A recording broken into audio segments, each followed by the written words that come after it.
안녕하세요. MB 두피 탈모센터의 김은상 원장입니다. 이번 시간은요, 지루성 두피, 또 모낭염 두피, 이 두 가지가 굉장히 탈모를 잘 일으키는 질환들이에요. 그래서 이 두 가지에 대해서 한번 알아보는 시간을 갖도록 하겠습니다.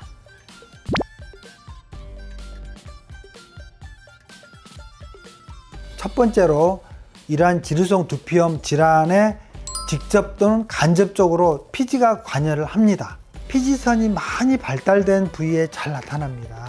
피지선의 활동이 높은 이제 신생아를 할지 성인기에 많이 발생한다는 것도 사실이고요.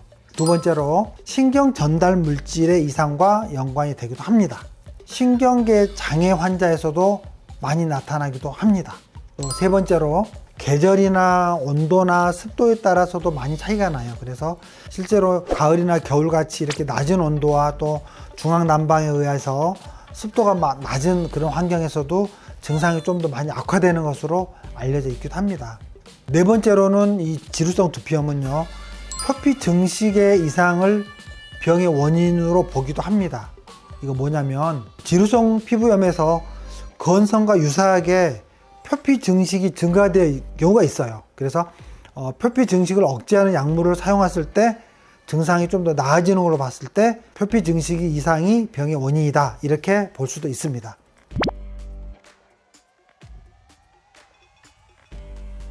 전후 사진들이 이렇게 나타나 있는데요, 이러한 지루성 두피염이 결국에는 지루성 탈모로 가게 되는데 치료 방법에 대해서 한번 말씀을 드려보도록 하겠습니다. 반복된 두피염 때문에 상태가 좀 많이 나빠지게 되면 결국에는 이 두피를 깨끗하게 진정 항염 치료를 해야 됩니다. 그래서 두피 스케일링과 함께 약물 치료를 할지, 메조세라피 주사를 할지, 라이트 세라피 이런 것들을 다양하게 복합적으로 병행을 해서 증상을 개선해 주기도 하는데요, 탈모를 일으킬 때 이 밭이 건강해야 나무가 잘 자란다, 그걸 항상 잊으시면 안 된다는 겁니다. 그래서 평상시에도 꼼꼼하게 두피 관리를 잘 해주셔야 돼서 두피염이 탈모로 지속되지 않도록 주의를 하셔야 합니다.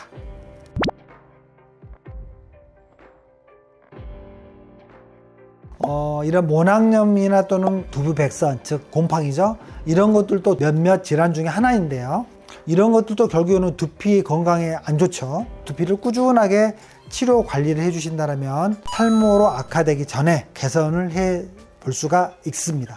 하지만 이미 탈모가 진행이 돼 버린 경우에 두피 질환의 치료와 함께 동시에 이제 모발 탈락을 줄일 수 있는 약물이나 또는 주사 치료, 이런 다양한 것들을 복합적으로 적용을 해서 동시에 개선을 해줘야 되는 경우도 많습니다.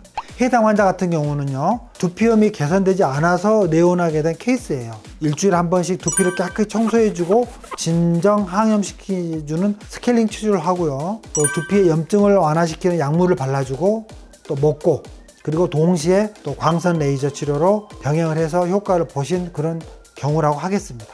한 2개월 정도의 치료 과정이 있은 후에 두피의 이제 유수분 밸런스도 맞아주고 염증이 좋아지고 깨끗해지면서 이렇게 모낭염과 두피염이 많이 호전이 되었습니다.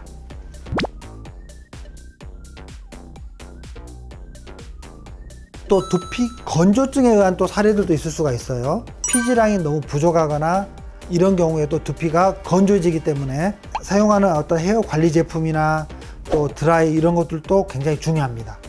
너무 건조하거나 또는 너무 지성이거나 이런 두피에 따라서 치료 방법들이 달라지게 되겠죠. 그래서 항상 적절하게 촉촉한 수분 공급이 되고 또 모발에 영양분을 충전해 줄 수 있는 그런 샴푸를 사용을 하고요, 이런 건조한 경우에는 세정력이 너무 강한 제품 같은 경우는 건성을 악화시킬 수가 있기 때문에 되도록 피하는 것이 좀 좋겠죠.